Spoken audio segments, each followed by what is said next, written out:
Allez, bonjour amis téléspectateurs, un réel plaisir pour avoir écouté la vidéo sous le numéro Oyo, il y a Larry s'exprime Tozo enregistré et réalisé et en même temps représenté Bino le 6 avril 2023. Comme vous le savez, cette date du 6 avril a été déclarée une journée fériée, chômée et payée sur toute l'étendue de la République démocratique du Congo. Et cette journée a été aussi déclarée journée de la lutte de Simon Kimbangu et de la conscience africaine. Amis téléspectateurs, je vais devoir vous laisser suivre l'ambiance qui règne au rond-point Simon Kimbangu, ex-Coca-Cola. Bon, on a comment est-ce que Massano et ça les côté kuna. Et puis par après, bon, on a maire de la ville, il y a ville portière à Matadi à reprocéder bongo. Na coupure, il y a riban symbolique, il y a stèle, baotiko sala pona Simon Kimbangu. C'est vrai que ils allaient déjà depuis l'an 2006, mais baotiko réhabilité en gros, peut-être en sens na forme moussous. Amis téléspectateurs, suivons l'ambiance qui règne au rond-point Simon Kimbangu et puis on va continuer à vous couvrir cet événement. Merci à Chris Matumona qui se trouve derrière la caméra et Warden Pembi pour le montage. Christadine Matondo, Noël Péchang Maye Matunanunga et Chris Matumona, le Michael Jackson de la presse, tous trois derrière la baie vitrée. Suivons et on se retrouve tout juste après.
Amis téléspectateurs du rond-point Simon Kimbangu, défilé carnaval avec fanfare kimbanguiste. Il y a des scénettes et ça c'est l'ambiance qui règne pour la fête du 6 avril. Alors je ne sais pas, maman, yo to constaté au Pangusaka, Nekomoko, Mutokia, au fait des années. Fête ezali le 6 avril ko passe mo kimbango abandai musala donc biso to bana jete ki to ta spectacle mkolongo ndenge ezalaki ndenge yango tozali ko salela yango bino bozo mona ka passe mo kimbango anyo kwa mwaki abeta maki papa 30 ans de prison eza awate lelo papa Tshisekedi apesi biso nguya apesi so makasi a honorer passe mo kimbango donc passe mo kimbango kiangani yende Papa Simon Kimbangu yende alors esengweza nous ndenge nimeka ko dete biso esengo bozala ngo mama esengweza makasi pamba delika moyo tozela ko mikolo ebele nzamba sungi biso alaki biso grâce lelo mokili mobimba ekomi na esengo makasi ambiance eza makasi pamba te papa Simon Kimbangu oyo tozomona senet yekaka papa Simon Kimbangu oyo papa tobengi papa Simon Kimbangu kiangani donc vraiment tozana esengo makasi vraiment donc papa Simon Kimbangu ya 1887 yekaka papa Simon Kimbangu ya 1921 chez Boye défilé donc disons carnaval ça vous fait comment? Vraiment mukolo lelo tozana esengo mingi biso na kati yango lingomba kimbangiste pardon bateyaka biso bolingo mbeko misala likambo tozelango banda kala banda bakoko na biso moi précisément makoko na ngai ya mwasi pe koko na ngai mbali bazalaka déjà bana nkole bakangama na papa Simon Kimbangu na tangu wana solo tenga na kobotama lokola ezalaki bilaka nga na botami bakoko na nga bamoni yango te me nga na moni yango eza esengo mingi nga na moni bana na nga bamoni elike pe ezali bana ya bana na ngai pe bakomona yango tina génération nyonso ya libota na biso na sepeli makasi tika papa Simon Kimbangu azwa lokumu mingi bazali koloba ke papa Simon akufa me mpo na biso bakimbangiste mpo na biso posolo yindo toyebi ke papa Simon Kimbangu oyo aliputa ye pe kaka oyo azali lelo na veste ndenge bazali kolobela parce que oyo aliputa ntango azalaki ntango akomi na bosomi ya kokufa ye alobi ngai nazo kokufa me oyo akobota liboso ngai nakufa ngai wana nde nabotami lisusu. Merci beaucoup amis téléspectateurs, vous constatez avec moi qu'il y a l'ambiance qui règne sur toute l'étendue de la ville portière de Matadi. Merci maman. Merci. Toi qui es mission, donc la ville est paralysée, bien que cela soit un jour férié. Mais les Kimbanguistes sont en train de défiler des ronds-points Simon Kimbangu jusqu'à la mission centrale de Matadi, où il y a disons, un culte d'action de grâce en mémoire du prophète Simon Kimbangu qu'on a décerné cette journée du 6 avril comme journée fériée, chômée et payée, et aussi journée de la lutte de Simon Kimbangu et de la conscience africaine.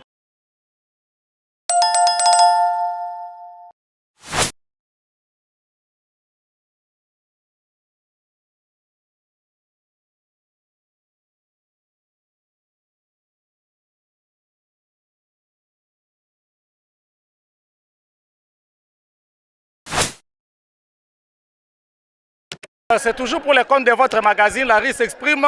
Comme vous l'avez constaté, depuis na rond-point Simon Kimbangu, wapi bisika milulu, il y a le 6 avril na ville porteur à Matadi, et ko bandela peto ko chité bongo awa na mission Kimbangiste na kati ya commune de Mvuzi pe na quartier Mvuzi, wapi bisika ba ndeko ebele ya église de Jésus-Christ personne envoyé spécial Simon Kimbangu ba ko sangana pona ko commémorer date oyo, il y a le 6 avril. Toye ba ko sani. Bonjour Gaston. Bonjour, bonjour. Le 6 avril, pour toi, date Zolo Beloni.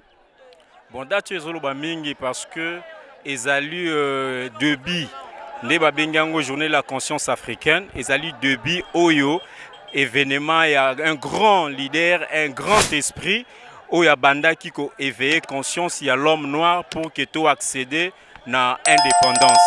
Donc debi à combat wana oyo mema qui ba pays Afrique noire nyonso na indépendance et banda kinde date où il y a le 6 avril 1921. Le 6 avril 1921, 6 avril 2023, les loyaux, la nation congolaise reconnaît cette date comme journée fériée, chômée et payée étant Kimbangiste et Saloneni. Bon, ezali plaisir parce que ezali lokoeko salama déjà depuis. Bako reconnaître ba héros nationaux théo ba reconnaître qui liboso sans pourtant ba reconnaître valeur ya précurseur parce que pour que bango ba mener combat wana souffle donc ça veut dire mutu moko un souffle ki yango mutu moko banda ki yango Simon Kimbangu aza précurseur de l'indépendance donc bango ba ya ki sima mais toutefois loko la bazaki plus aussi na castek ya ba politique yango mona ki ba reconnaître bango plus que avant même Simon Kimbangu mais yenda zala qui prévu fois en reconnu avant que bango bazala reconnu mais ne balbaka mieux vaut tard que jamais loko les salemi eza déjà bilaka esengela ki salema kaka mais loko les salemi to sepeli parce que cette reconnaissance na niveau moka et zali ko pesa et valeur et puis échanger cours ya histoire bana lelo bakoyeba tofani na ndako pona nini ozomona bana bakotanga te bato bakosala te et tout le monde vont s'intéresser à journée oyo baluka baye parce que histoire ya journée yango wana esengo na biso esika vraiment ezali. Merci beaucoup Mbouda Gaston Ngoma. Nous continuons à tourner notre magazine Larry s'exprime. Nous allons devoir nous diriger vers d'autres fidèles Kimbangistes ba meka ko expliquer biso joie na bango, plaisir na bango pour la date où il y a le 6 avril, c'est la fête. Bonjour papa. Bonjour. S'il vous plaît, oh là là, c'est la fête. Alors, en tant qu'il faut tout ça, Wunu Kiki, Lumbu qui a Sambanu, qui a Ngonda Ya, Mvula, Mafunda, Mole, Makumole, Yetatu. Nkiansamu kwa beno bakimbangiste. Nsamu tuizili vava, nsamu wa kiese, mudia, date le 6 avril, Ilumbu kayandi kadibundu, tata Simon Kimbangu kayandi kakisalu kyande. Kanti wunu kikadia kiampila nkaka kali mfumu ya nti veni kyo lumukiti fetivuanda kunzo muyindula nkindu ya nwana tasimo Kimbangu mudia muvukisa nkanda ndombe kanti mubana vao mbe yikida kavo muntu awo wena kunchi ya Afrika kafeti yindula bweyi tufeti nkanda ndombe kafeti zangu kila kadi mundele wene mamande maka nyemini nanga nkanda ndombe kanti nkanda ndombe kena kunchi ya mundele ko tufati zangu lwa dinavo mambo masone kene tata mfumu ya nchi tuyangalemo ikiese kyo kina yeto. Merci beaucoup, vous avez compris qu'il nous a parlé en dialecte Congo, donc c'est l'ambiance, c'est une fête. Premièrement, ce sont les Né-Congo qui en réjouissent.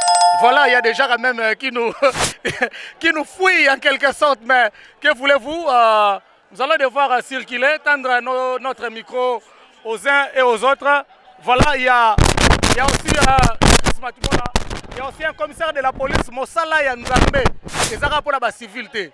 Mapinga, policier, bangonyoso, bazavoué Moussala Nzambe. Commissaire, bonjour. Bonjour. Est-ce que vous pouvez vous présenter?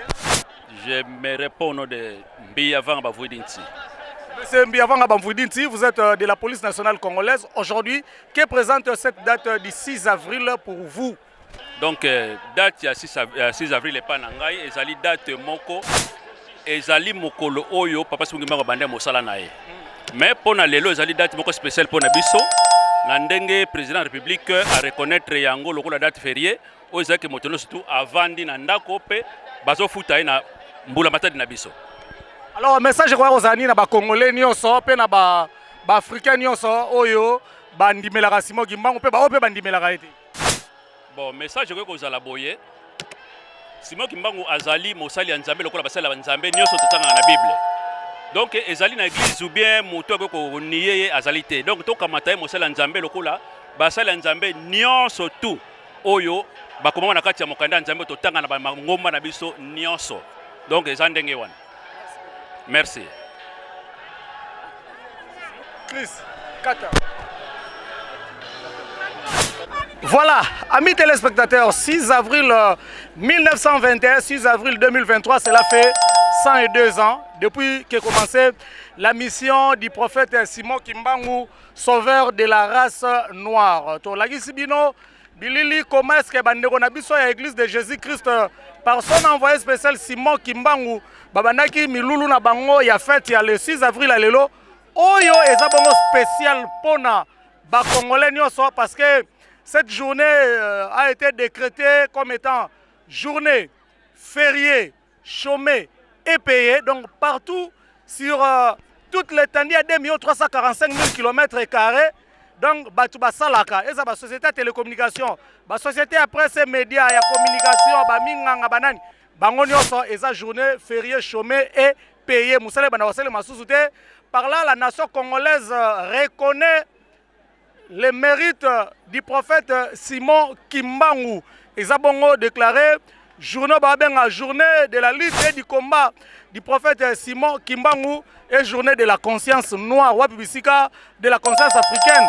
Donc Wapibisika africaine, c'est Sénégali, se souviendra beaucoup plus na Moussala Makasi, Penapasi Oyo, le prophète Simon Kimbangu à Monara. Tobandaki Dabino, depuis rond-point Simon Kimbangu, en passant par le carrefour de Mvoadou, Minkondo, Komanda Stress, place Momo, Peto Rochite, awa na mission centrale Yabakimbangiste na commune de Mbuzi, Wapibisika, Milulu, Yamakasi, Pe Mine, Nezo Salema, Pe Bisika, et ça bon au point de chute et activité à l'élo. En tout cas, à travers les images de Chris Matumona, le Michael Jackson de la presse, peine assistance, il y a Dorian Tela, et pourquoi pas na montage, il y a Warden Mpembi, peine à Banderonabiso, Christedine Matondo, Noël Péchant Maé Matunanunga, na Chris Matumona, le Michael Jackson de la presse, Batiko Bongsela Biso, Bangom Tibasom na Simagitalatala, Yangonde, Ezalaki, numéro, Oyo, Toutiko tourné en mémoire.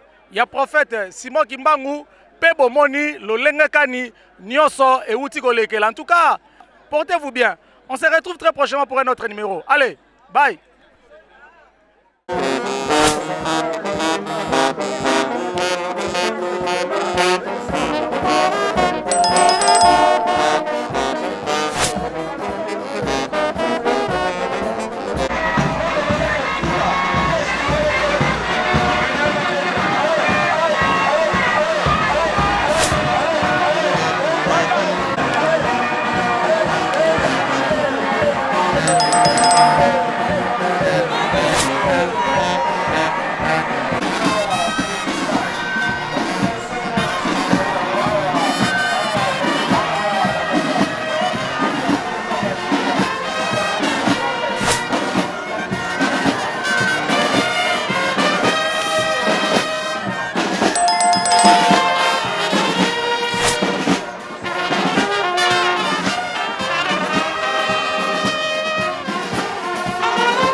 oyemba.